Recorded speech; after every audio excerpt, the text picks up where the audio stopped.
Selamat pagi anak-anak. Ya, kita bertemu lagi di dalam pembelajaran daring ini.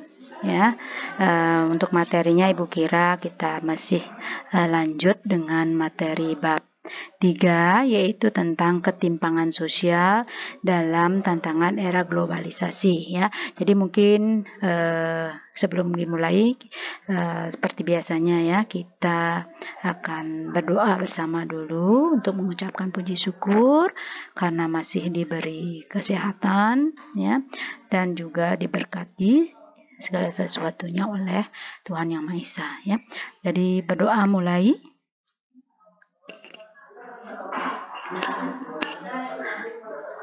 Berdoa selesai. Ya, jadi ingat sekali lagi, jadi setiap pertemuan Ibu selalu mengingatkan ya, jangan sampai kalian lupa untuk mengisi daftar hadir. Baik ya, jadi sebelum itu lanjut, mungkin Ibu perlu juga mengingatkan kembali ya, untuk materi yang pada pertemuan yang lalu, yaitu tentang pemahaman ketimpangan ya, pemahaman ketimpangan. Apa itu sebenarnya pemahaman tentang ketimpangan? Merupakan ketidakseimbangan yang terjadi di dalam masyarakat, di mana terjadi jarak yang terlalu lebar dan mencolok di antara golongan-golongan dalam masyarakat yang biasanya berkaitan dengan perbedaan tingkat kesejahteraan dan kualitas hidup kelompok masyarakatnya. Ya, itu pengertian daripada ketimpangan sosial.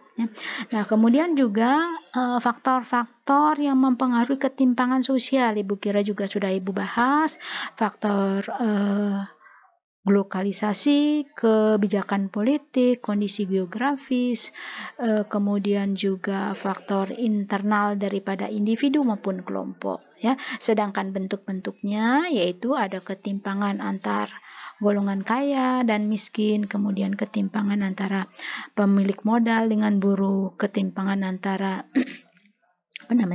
pembangunan ya, di dalam ketimpangan di dalam pembangunan ya, kemudian ketimpangan kesempatan yang bisa dinikmati oleh setiap orang ataupun setiap kelompok ya, kemudian adanya ketimpangan budaya lokal dan budaya global, kemudian adanya ketimpangan gender ya, itu juga merupakan bentuk-bentuk daripada ketimpangan sosial.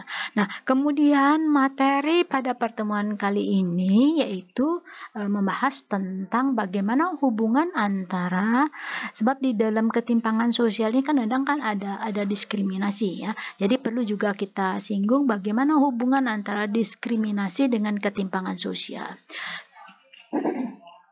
Ketimpangan sosial dapat menimbulkan adanya kelas-kelas sosial ya, masyarakat miskin dan kaya, masyarakat kota, masyarakat desa, yang akhirnya akan berdampak pada perlakuan diskriminatif ya, akibat adanya pandangan pendapat yang subjektif atau bahkan bisa juga karena adanya prasangka dalam melihat perbedaan kelas tersebut.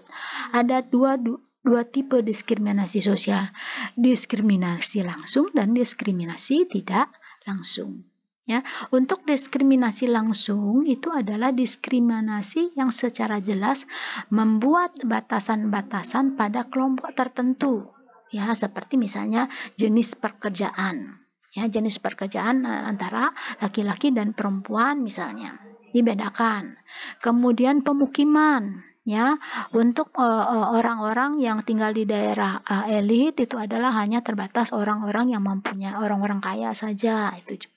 Kemudian fasilitas umum, kita seringkali jumpai adanya perlakuan yang diskriminatif antara misalnya orang-orang yang mempunyai kekuasaan dengan rakyat biasa. Ya, biasanya mereka yang mempunyai kekuasaan, mereka yang yang mempunyai kedudukan penting di dalam masyarakat selalu diutamakan didahulukan. Kemudian yang ke B itu adalah diskriminasi tidak langsung. Tipe diskriminasi ini dibuat melalui kebijakan-kebijakan yang menghalangi kelompok tertentu untuk memiliki hak yang sama seperti kelompok lain. Ya, seperti misalnya di dalam pelayanan kesehatan, pendidikan dan fasilitas umum lainnya. Pelayanan kesehatan seperti sebagai contohnya misalnya mereka-mereka yang berasal dari daerah pedesaan kurang mendapatkan pelayanan yang baik dibandingkan dengan orang-orang yang berasal dari daerah perkotaan, terutama mereka-mereka yang berasal dari golongan-golongan tertentu, ya. Kemudian pendidikan dan fasilitas umum lainnya juga itu mempengaruhi. Itu diskriminasi yang dibuat melalui kebijakan-kebijakan sehingga tidak semua orang mempunyai kesempatan yang sama, ya. Untuk tugasnya nanti itu, ya. Kemudian yang kedua ini adalah kecemburuan sosial. Apa itu kecemburuan sosial? Merupakan ekspresi sikap iri suatu kelompok terhadap kondisi sosial kelompok lainnya dan munculnya prasangka terhadap kelompok lain. Prasangka terhadap kelompok lain muncul karena apa? Perbedaan kondisi antar kelompok, hubungan mayoritas dan minoritas, pandangan buruk terhadap kelompok lain. Ya, hubungan kecemburuan sosial dan ketimpangan sosial. Bagaimana hubungannya? Ketimpangan sosial menimbulkan adanya ketidakadilan yang mendorong masyarakat untuk membandingkan satu dengan yang lainnya sehingga muncul kecemburuan sosial, ya. Jadi ketidakadilan ini kemudian menimbulkan kecemburuan sosial. Kenapa mereka mendapatkan peluang, kesempatan sedangkan golongan yang lainnya atau kelompok yang lainnya tidak. Jadi kecemburuan sosial ini juga yang memicu munculnya adanya stereotip. Tahu apa itu stereotip? Stereotip itu adalah merupakan penilaian yang cenderung negatif terhadap suatu kelompok, ya, di mana penilaian itu diberikan oleh kelompok lain, ya. Jadi stereotip itu cenderung negatif, ya. Kecemburuan juga dapat memicu terjadinya konflik. Sekarang bagaimana upaya meminimalkan kecemburuan sosial ini? Kira ya nanti kalian perlu cari jawabannya, ya. Nah, kemudian yang ketiga adalah monopoli kekuasaan. Monopoli kekuasaan ini merupakan penguasaan mutlak terhadap kekuasaan dalam masyarakat, ya. Apa hubungan monopoli kekuasaan dengan ketimpangan sosial? Hubungannya adalah masyarakat yang mengalami ketimpangan tanpa disadari dia akan menjadi objek penguasaan kelompok lain, ya. Jadi orang-orang yang mendapatkan perlakuan secara tidak sama itu cenderung menjadi objek penguasaan kelompok lainnya. Tindakan ini merupakan upaya monopoli suatu kelompok dan dapat memicu terjadinya eksploitasi, ya.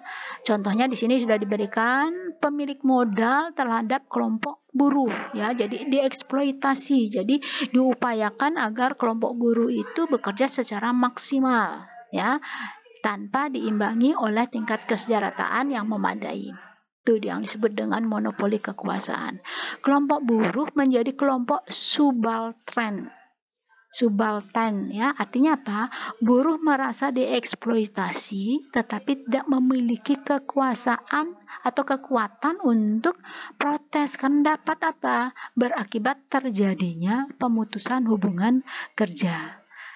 Ya, tindakan eksploitasi merupakan bentuk monopoli kekuasaan sehingga masyarakat tidak bisa lepas dari lingkaran kemiskinan. Ya, lingkaran dari kemiskinan. Ya, jelas ya, ya. Nah, nih untuk lingkaran kemiskinan seperti ini, ya. Kemiskinan, lingkaran kemiskinan atau the vicious cycle of poverty. Nah, di sini ada pendapat bahwa pendapatan rendah ini sudah tentu akan berdampak pada tabungan yang rendah. Ini akan mempunyai kemampuan untuk menabung, menyisihkan sebagian hasilnya. Sudah tentu di sini dengan tabungan yang rendah ini berarti produksi dan investasi juga akan rendah karena tabungan rendah. Nah, tabungan rendah ini disebabkan oleh pendapatan yang rendah, ya, sehingga dia akan terus mempunyai pendapatan yang rendah dan mereka ada pada lingkaran kemiskinan. Ya, jadi pada akhirnya masyarakat miskin tetap dia akan menjadi miskin karena apa? Pendapatan yang rendah tadi. Bagaimana masyarakat miskin itu bisa menyisihkan sebagian hasilnya untuk ditabungkan sehingga dia tidak bisa berproduksi, apalagi menginvestasi kekayaan. Investasinya juga sangat-sangat rendah, ya. Bahkan menjadi lebih miskin. Masyarakat yang terpinggirkan akan semakin terpinggirkan, ya. Itu bergerak.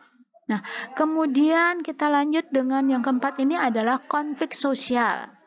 Konflik sosial ini merupakan proses sosial yang dilakukan antar individu atau kelompok yang berusaha memenuhi tujuannya dengan jalan menentang pihak lawan dengan disertai ancaman atau kekerasan, ya. Nah, sekarang ini juga sebagai tugas yang harus kalian cari, ya, mencari ciri-ciri daripada kelompok sosial. Sekarang bagaimana hubungan konflik sosial ini dengan ketimpangan sosial, ya? Hubungannya, ketidakseimbangan memunculkan atau ketimpangan sosial atau ketidakseimbangan sosial ini akan memunculkan adanya perbedaan-perbedaan. Perbedaan ini merupakan sumber terjadinya konflik, ya. Perbedaan ini mencakup apa? Perbedaan kepentingan, perbedaan ideologi, dan kondisi sosial. Jika dalam masyarakat muncul diskriminasi, kecemburuan sosial, sentimen, prasangka, sehingga tindakan monopoli dapat memicu konflik. Jadi kalau ada monopoli yang dilakukan oleh kelompok-kelompok tertentu, ini akan menimbulkan yang namanya sentimen, prasangka, dan sebagainya, sehingga terjadilah konflik. Wujud konflik akibat ketimpangan dapat berupa pertentangan hingga peperangan. Ya, banyak sekali contoh-contoh yang bisa kita ambil, ya. Nah, sekarang bagaimana sikap kita dalam menghadapi ketimpangan sosial ini? Ya, sikap kritis kita dalam menghadapi ketimpangan sosial ini, yang pertama adalah bagaimana kita menjaga komunikasi sosial, ya, menjaga komunikasi sosial. Apa itu komunikasi? Komunikasi ini adalah proses penyampaian pesan dari satu orang kepada orang yang lainnya secara langsung maupun secara tidak langsung, ya. Jadi dengan komunikasi ini adalah kita bisa mencari solusi atas permasalahan yang kita hadapi bersama, ya. Kemudian juga dapat menghilangkan sekat atau pembatas antar golongan kaya dan miskin, ya. Kemudian juga dapat menghilangkan ketimpangan di dalam masyarakat. Jadi karena adanya komunikasi berarti ketimpangan juga tidak terjadi, memperkecil ketimpangan, ya. Itu menjaga komunikasi. Jika sikap kritis kita dalam menghadapi ketimpangan sosial adalah menjaga komunikasi sosial, ya. Kemudian ada yang kedua adalah toleransi dan menghargai perbedaan, ya. Apa itu toleransi, ya? Nah, sekarang Ibu tanyakan, apakah kalian sudah menerapkan sikap toleransi, ya? Apakah kalian bisa menghargai perbedaan-perbedaan yang ada di antara kalian, ya? Nah, apa itu toleransi? Sikap menghargai, membiarkan, memperbolehkan pendirian atau pendapat yang berbeda maupun yang bertentangan dengan pendirian sendiri. Ya, apa peran toleransi dan menghargai perbedaan dalam menghadapi ketimpangan sosial? Ya, nah ada empat hal atau 4 unsur yang perlu ditekankan di dalam toleransi sosial ini sehingga kita bisa menekan ketimpangan sosial. Yang pertama atau A, memberikan kebebasan dan kemerdekaan bagi setiap orang. Tetapi ingat, ya, kebebasan dan kemerdekaan yang terbatas harus sesuai dengan undang-undang, harus sesuai dengan sila Pancasila, ya. Kemudian yang B, mengakui hak setiap orang. Kita harus mengakui hak setiap orang. Kemudian yang C, menghormati keyakinan orang lain. Jangan hanya keyakinannya sendiri yang mau dihormati, tetapi juga harus menghormati keyakinan orang lain. Yang D, saling mengerti dan memahami. Kita bisa mengerti dan memahami perbedaan-perbedaan yang ada, ya, sehingga akan timbul toleransi. Ya, kemudian yang ketiga adalah sikap empati. Empati sosial. Apa itu empati sosial? Kemampuan seseorang merasakan keadaan yang dialami oleh orang lain, ya, memahami perasaan dan emosi orang lain serta membayangkan diri sendiri mengalami kondisi seperti orang lain. Ya, ada 4 unsur yang mendasari perilaku empati. Pertama, kehangatan, ya, kemudian yang kedua, yang B adalah kelembutan, yang C adalah peduli, kemudian yang D adalah iba. Ya, sebagai contohnya, ada salah satu teman kalian yang sedang mengalami kesedihan karena anggota keluarganya meninggal misalnya. Ya, berarti sebagai teman, kalian juga harus menjaga perasaan teman kalian yang sedang bersedih, ya, karena dalam keadaan duka, ya. Kemudian peduli, memberikan perhatian, ya, memberikan menjadikan kalian curhatan perasaan-perasaan orang yang sedang berduka atau orang yang sedang mempunyai masalah. Itu empati sosial, ya. Nah, kemudian yang berikutnya ini adalah sikap filantropi sosial. Ya, tadi yang ketiga simpati, sekarang yang keempat sikap filantropi sosial. Apa itu filantropi sosial? Filantropi sosial itu menggambarkan kegiatan yang menunjukkan kemurahan hati atau kedermawanan suatu kelompok sosial. Contohnya sikap tolong-menolong, sikap menolong, ya. Apa alasan orang melakukan filantropi sosial ini? Yang pertama adalah sebagai bentuk respon sosial yang bersumber dari kesadaran diri bahwa orang lain juga membutuhkan bantuan. Kemudian yang B didasarkan pada ajaran agama, ya.